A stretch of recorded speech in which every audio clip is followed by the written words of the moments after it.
Welcome, everybody. Today we are reaching literally across the ocean to Gemma Forde in Plymouth, England. Gemma is the owner of Zuri Dog Canine over in England, and her website is zuridogcanine.co.uk. She's going to talk to us today about the benefits of Nosework. So, Gemma, welcome to the show. Hi, Ian. Thanks for having me, by the way.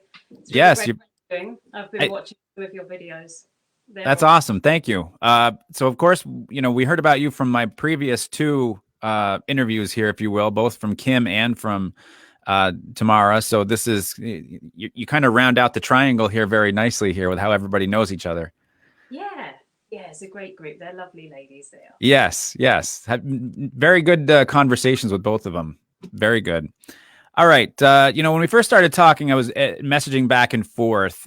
Even in all the podcast episodes that I've done, I haven't really gotten into the benefits of nose work. I hear about it and dog owners hear about it quite a bit. And I don't even know if we truly know how powerful a dog's nose is. I think you're probably going to touch on that for us here in a second. But I think you wanted to start off here by sharing this story about this dog named Ruby that you knew and what she turned out to be. Oh, yeah. Ruby's really special to me. She's more of a recent trainee, but if I give you a little bit of her backstory, she came from a puppy farm. So that's not great in terms of future behavior problems. And I bumped into her owner, who was having some real issues with her just out in the play park. And she looked at my dogs and she said, I want those dogs. Um, she then told me, Ruby was basically sold to her owners at 5 weeks old. Oh, Yeah. So then she was sold to an elderly couple who were in wheelchairs. And this is a oh, Springer Spaniel, high energy dog. Yeah. So we ah, the situation starting. She was then on her first night home. She chewed through a cable, so they popped her in a coal bunker, which wasn't very big. We're talking maybe that big by about that deep, no lie. And she was left in her own wee and poo. It just wasn't a very nice life. So oh my gosh. from 5 to 14 weeks, that's how she started her life. Wow. Yeah. Not great. And as you can imagine, uh, resource guarding issues, lack of confidence, a lot of anxiety. The world kind of scared her, but I have to say, her owner did a really great job to take her at all to be able to socialize her. And she did a really great job, but she was still struggling. She's a novice owner. And I met with Ruby as a trainer in the training capacity. And she was great fun. She was really great fun. And there is something in her that I looked and I thought, she loves her tennis ball. Hmm. We could do something here with this one.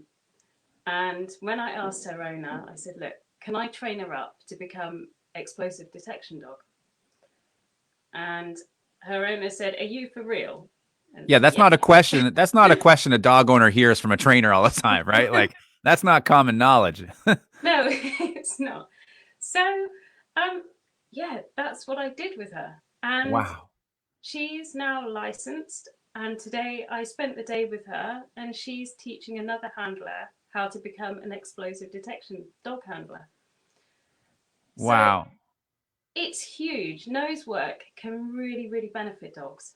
Um, and I think it's completely underutilized in the pet dog world. You How know, long did that process take? When you say I want to do this with Ruby, I want to train this ability into her, out of her, to the point where you felt like she could do this successfully whenever asked. What kind of a time frame is that? it's actually quite a small time frame with Ruby, about 6 weeks. That's it? The reason being is it's completely natural for the dog. Hmm. It's probably one of the easiest things to train into a dog. Nose work. Um, I mean, you can, if you're doing it as a pet dog owner, you can really take it layer by layer by layer. But in industry, you know, we're under financial time constraints, so the dogs have to be trained much quicker. But usually about 6 weeks is Wow. around. Yeah.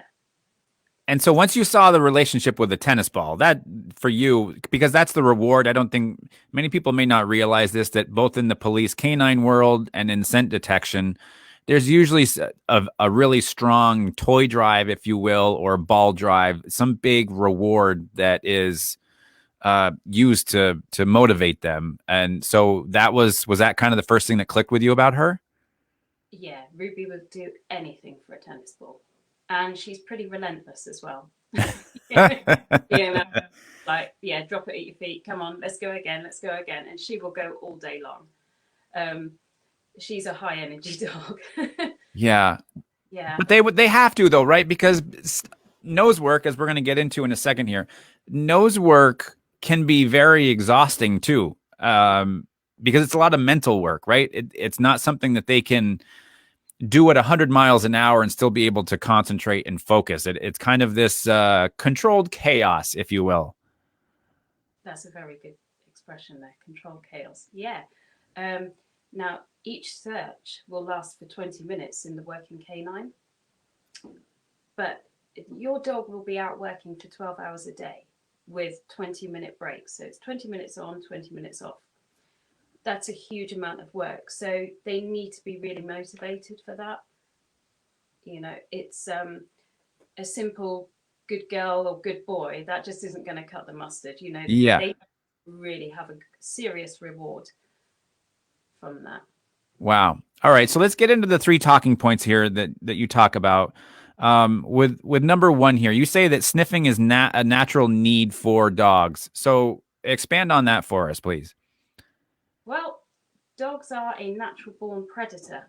And I think if I go back to when I was a townie and I first had a dog, I didn't understand that one iota, which was very naive of me.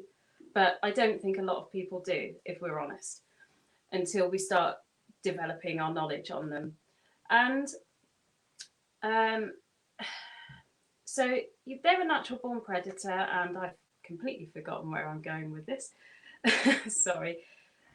And those needs aren't being met as a pet dog. True. Yeah.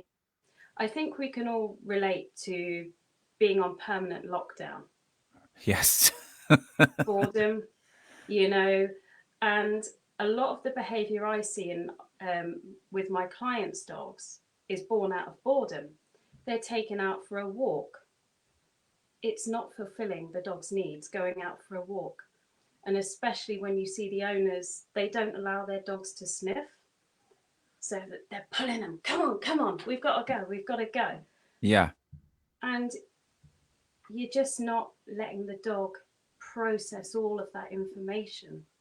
It takes a huge amount of brain power for the scent molecules, the particles, to be changed into something that the brain can recognize.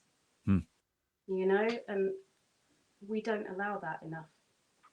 So that's honestly a question that I get a lot. And I think any trainer that's in the pet dog world and teaching our clients or teaching the dog to walk nicely on the leash, really the number one rule you hear all the time is do not allow the dog to sniff. They have to be with you, right? As I say that in quotes, with you the whole time. They have to be next to you on a loose leash or behind you if they choose to be.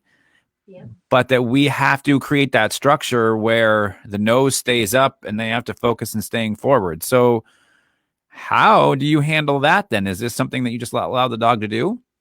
Yeah, like for me, I have a real mixture. You know, sometimes the dog is walking on a nice loose lead, but then if it wants to go off and smell something, it's given the freedom to go and smell that.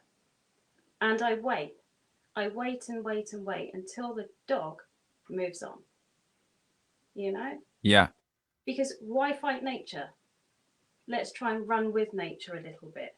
And let's try and reduce the problem behaviors that come from not allowing the dog to express what it really is. So what do you do in the moment if that dog actually starts to track something, like it's on a scent trail and it's starting to track, and yet you have your path that you're walking? What happens in that moment? Go off the beaten path. Hopefully you have your boots on. Yeah, absolutely. If it's got to be, using your common sense approach. Sure. But sometimes let the dog take the lead, because I think we're missing out on watching just how awesome these things are. When I see my dog do something, detect a tiny, tiny amount of explosive, my brain just goes, how did you do that? Yeah, it's You crazy. know?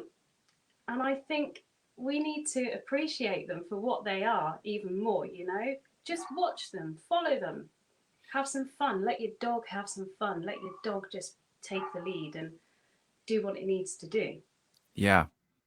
It's interesting. I've interviewing a few trainers here that have talked a little bit about nose work and uh, the ability for what dogs can do. Especially, I'm in the pet dog world because we don't do a lot of nose work, if at all, because we see a lot of behavioral issues. But sometimes hearing the stories of what these dogs are able to detect is it's mind blowing. And even those times when I hear those kind of stories, I still wonder what the dog is capable of beyond that, because some of the stuff they can pick out and hit on is really it's truly amazing.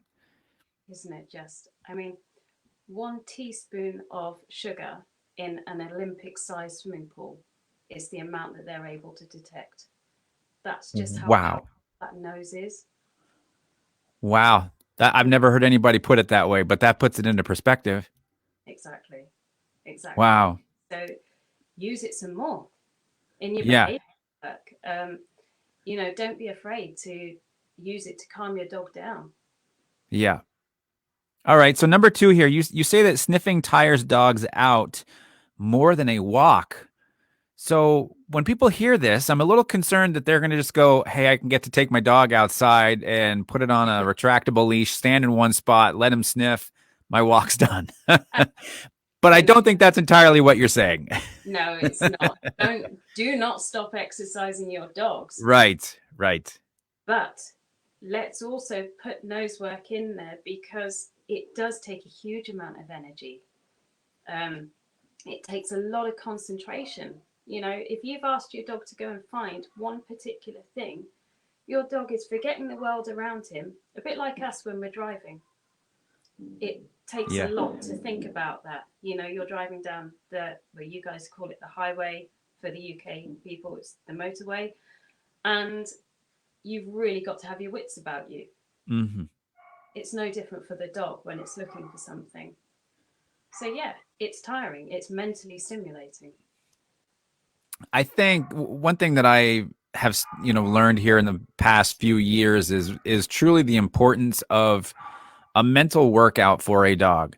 And it doesn't have to be all day, every day. But I think when we start to supplement the walk and mental stimulation and maybe some obedience, where we get a good balance and playtime, right, and social time, all these big factors. When we start combining all of these together, and this nose work really, we get to see how powerful it is, but also uh, it's a term, mental stamina, right? Because it's truly stamina that they have to have. Because you're saying it tires dogs out more than just going for a physical walk in some cases. Yeah, absolutely. It really does. So it can be used as part of a whole package, the whole dog. Like like you said, it's just beyond obedience. There's a whole lot more with the scent work. So, Gemma, if you've got somebody that comes to you and says, "Hey, I've got, I'm having a really hard time walking my dog. His nose is going everywhere." What's kind of your first step that you go to, for a struggling dog owner that watches this and thinks, "Hey, maybe I actually should go with this instead of fighting it." What's kind of your first step? First step, excuse me. Doggy, doggy. I was clearly interrupting. Would you be quiet? He detects bed bugs, by the way. He detects bed bugs. Wow. And he's one bed bug in a massive warehouse. Powerful noses. Wow. Okay, so for someone that's struggling and the dog likes to do lots of sniffing, then I will just rein it in by teaching the dog to sniff for something instead of Okay. just following scent trails of pee or whatever it's Yeah. doing. You know, by the dog will focus, the dog will learn to engage with you once you've taught it to search for a particular target. So we can then control it rather than just doing it whenever it wants to do it. If you put it on cue, it becomes easier to deal with. So this is more directing the dog and teaching it what you want it to do rather than teaching it what you don't want it to do, which is a very big difference in the dog training world. It is, yeah. So I have to tell you, one of my past employees, she did some service dog training before she worked for me here. And she had done a little nose work with her dogs, and she got a kit, right? It had the different scents and the Q-tips and the little canister and stuff. So when you talk about the first step here for dog owners and giving it a target, so to speak, what is that first target that you may use for a dog like that? Okay, well, for me, I will be using a Kong toy because the classic red Kong is non-toxic. So Okay. that becomes its reward toy, and we can feed the dog from that. So just asking it to look for a toy or search for a toy, then Hmm. that's that one thing focused search.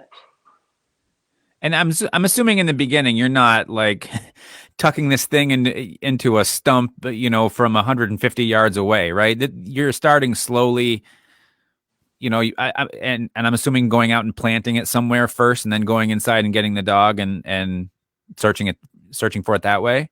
Yeah, or even starting in the house, just hiding it behind my back and saying, find it. Getting the dog's interest in it, that helps. Yes. And my favorite saying in dog training is gently, gently gets the Bentley. Okay, Huh. so we take tiny, tiny steps until we get the big end result. Huh. That's very So cool. That's let the dog see you throw the toy and then just say, find it. Start that way and build it up very slowly. so some of these searches that you're doing, even if it's a training exercise, uh, is there a transition point, if you will, or a time when, because obviously if you're pulled in for something that's actual serious, like it's game time, something, um, explosives do need to be found, and there isn't one to be found, is there still some sort of a reward for that dog for the work, or is this just kind of a dry run, if you will? Yeah, it's a dry run. And the Hmm. thing is, the more the dog is searching, the more the dog gets addicted to searching. Hmm. So you tend to find that the dog just loves to search, not necessarily find something. So they're quite happy with that. But yeah, Gotcha. I would still play with my dog afterwards, give them a Right. big, that's fine. That's fine because Right. it's a good job. It's been amazing. Yeah, I bet.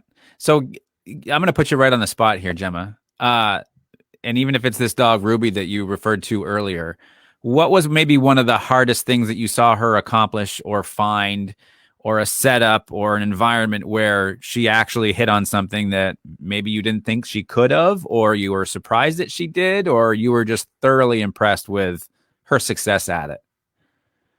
That would be the first time I took her to a warehouse. So she wasn't even on explosive odor at this time. I hid the ball right at the end. Now, bearing in mind, Ruby was terrified of loud sounds, and there were big shutter doors coming down. Um, really rattly doors. There's vehicle movement outside. So for a puppy farm dog, this is quite a big deal. I hid the tennis ball right at the very end. I let her off, asked her to find it, and I just watched her nose, and she went straight to it and brought it back. Wow. So she had ignored everything that she was afraid of just to go and get that ball in a place that Wow. she'd never been before. So yeah, it's nothing exciting in terms of explosives, but that was incredible to me. There was a story that I heard, and I think it was Ken Licklider, because he's in Indiana. He trains a lot of dogs for CIA, FBI, explosive drugs, for high powered people overseas. And I think he was in a Turkish airport or something at one point. They were working a dog, and the dog hit on a piece of luggage. So they searched, and they pulled all the items out, right? So the dog could keep searching, and it hit on a jar of peanut butter that was still sealed. And so they're like, well, the thing is still sealed. We don't know what's going on, right? So sure enough, they broke the seal, they opened it up, and it was still just peanut butter. That's all they saw. So they grabbed a jackknife, and somebody stuck the knife down into the peanut butter, and it hit something solid. And sure enough, inside that peanut butter in the luggage, like, the dog hit on that. It is crazy what these dogs are able to do. But if they have that motivation, which it sounded like Ruby did in the warehouse there, then nothing else matters, right? That's it. That's it. And a lot of the dogs that work in industry or for the police, we train through distractions. So let's take, for example, coffee. We'll hide the explosive odor in coffee. Wow. And they have to work through that. So they are trained to do that. But even so, it's still incredible what you see. And coffee's a very strong, the grounds of it, right? It's very strong. Absolutely. Same with shoe polish. That's really strong. So yeah, there are lots of things we use as distractors to train through. Wow, that's very cool. All right, so number 3, this is going to hit home for a lot of people, and I'm going to throw this question up there too from Katrina, because this is number 3 is how to begin Nosework at home. And Katrina's question is, are there Nosework games you can play in the house for a beginner? So you're the expert here. I'm going to let you take this one. Yeah, absolutely there are. Now, you can get your dog, we'll start with this one. We are going to find out what our dog really loves. And we're going to do this by having different toys or even different treats. Now, what I'm going to say is you have a tasting platter of dog-safe human foods.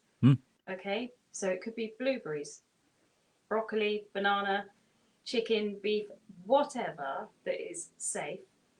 Put one in that hand and one in that hand. Let your dog tell you what it really likes. Let the dog use its nose to sniff that out. And it's going to tell you what it wants to eat. Okay, and you keep going until you find out what is really reinforcing for your dog. So there you've allowed it to use its nose to decide what it wants to eat. Yeah? Yeah. Then you can start to hide that just ever so slightly out of view and ask your dog to go and find it. You can do the same with toys. Let your dog decide which toy it wants to find. And let your dog use its nose to sniff it. If you can hide it, if it's practical, or even in your hand, you are going to know which is your dog's favorite. Because it's going to nudge, it's going to say, I want that one. Yeah, or paw. Yeah, or paw, anything, whatever it wants to do to grab it. But definitely, just start placing that out a little bit further away each time and ask your dog to find it. So that's a really simple way of getting started with it. And pretty soon, would you ever work in like putting your dog into a stay, walking into a different room, putting something somewhere, coming back, and then telling your dog same thing, right? You're just building on it? Yeah, absolutely. And if your dog isn't so good at staying, just have someone else hold it back or even tie it back onto something. Yeah. And if you show the dog that you're going to be hiding it, look what I've got, and make it super exciting. Yeah. Make it really fun. I don't think some people are quite fun enough when it comes to this. So let your dog know that they are awesome. Well, I think too, this is my interpretation of what you just said when you say, I don't think people are fun enough with their dog. Some, not all, but right, some. Right. I agree. Is I feel like for many years, and we were talking before this, we have about the same length of time that we've been in the dog world here. I think it's fair to say that oftentimes in the pet dog world, we are teaching both the client and the dog that things have to be calm and be relaxed. Mm-hmm. And that most of the time dogs are overexcited anyways, just in the day-to-day world. But I have to say is that when I start teaching recall, and I've been doing a lot with just an object, throwing it out to start, calling the dog back, and sometimes you gotta like tell them like get it, get all excited, right? Like go get it and have fun with it. Oftentimes when it's the owner's time to do it, it's like go ahead and get it. And I'm like, no, you got to be excited about this, right? Like have fun with your dog. So uh when I say that, Jade has a question here because it goes along with it. Do you care about the intensity of the before find it cue? So touch on that because I think it's important. Can I clarify? Are we talking about before we actually give the find it cue? Yes. Yep. Yeah. Do I care about the intensity of the dog's energy? Right. No, I want Yeah. it to be excited. I want it to be like that. Yeah. Me. And yeah, certainly no. Just judge your dog. If you think your dog is over aroused and it's not going to listen to you, then yes, try and get it into a nice sit. Get it calm and focused. Yep. For before you let it go. But if your dog's just really happy and is all about to see it go on, then no, it's not a problem. Your dog's happy, but you have to be mindful of your own dog's behavior. Yeah, you don't want it to go through the roof and the dog becomes out of control. Then we've gone too far with it. Yeah, and I think depending on how highly aroused your dog is at that point, just think: is the dog actually listening? Yeah. If it's not listening, don't do it. Yeah. I've always said, when you're playing and you're doing those types of exercises with your dog, it's almost a great way to teach. I say on and off, but it's not really completely off. Meaning, now's the time to go. Like, let's go. Let's have some fun. You got it. Good boy, good girl, whatever. You can give them the reward. You can celebrate that whole thing, and then it's time to reset. All right, go back over here. Sit for a second. Wait. Right. So we're gonna bring it down a couple of notches. I get to go hide the object, come back, and then ramp it up again. Like, get it. Right. Go find it. Go get it. Search, find, whatever it is. So, yeah, I think it's a great way to teach the dog and the client too, when it comes time to it, that there is kind of this on and semi-on kind of playtime as well. I agree with you. Jackpot, my explosives dog, I will ask him to sit and I will wait for him to be focused, looking forward before I send him off. If he's only just had a find, he's usually a bit excited and not in the best place, but I want him to really think about it. Yep. I don't want to be sending him off when he's, super excited, because that will just blow his brains. Right. So yeah, a little bit of focus, but he's happy focused. Yes. Happy, but not over the top. Yeah. Awesome. This is, I think this is very valuable for many pet dog owners because I have to tell you, in the Northeast here in Vermont, we get a lot of snow in the winter and we don't get to do a lot of things outside. And these types of exercises are something that we can practice as our winter. Our winters sometimes go on and on and on. And people always ask me, what can I do inside? This Nosework stuff. And I think, honestly, for most pet dog owners, 10 minutes doing this with your dog is going to probably tire them out in good shape. Completely. It really, really is. And also, it's going to improve your relationship. Yes. And that's massive. Yes. That engagement. That it is. For those of you who'd like to learn more about Gemma and what she does, she's got an amazing website. You can find it at zuridogcanine.co.uk, and canine is the letter K, number 9. She is from Plymouth, England. And Gemma, thank you so much for hopping on here with us from the other side of the ocean. This still doesn't seem possible to me, but thank you so much. This is extremely valuable to everybody. Thank you. And if you have any questions, fire them across. Yes, and I'm sure people will keep commenting on this too, and we'll. I'm going to let you take the reins on it because there's going to be some things that are going to be very foreign to me, but I'm always eager to learn, and doing stuff like this. It makes you want to just take your dog and go do stuff, you know? That's it. Yeah. All right, Gemma. Thank you so much, and I'm sure we'll talk to you soon. Thank you. Take care.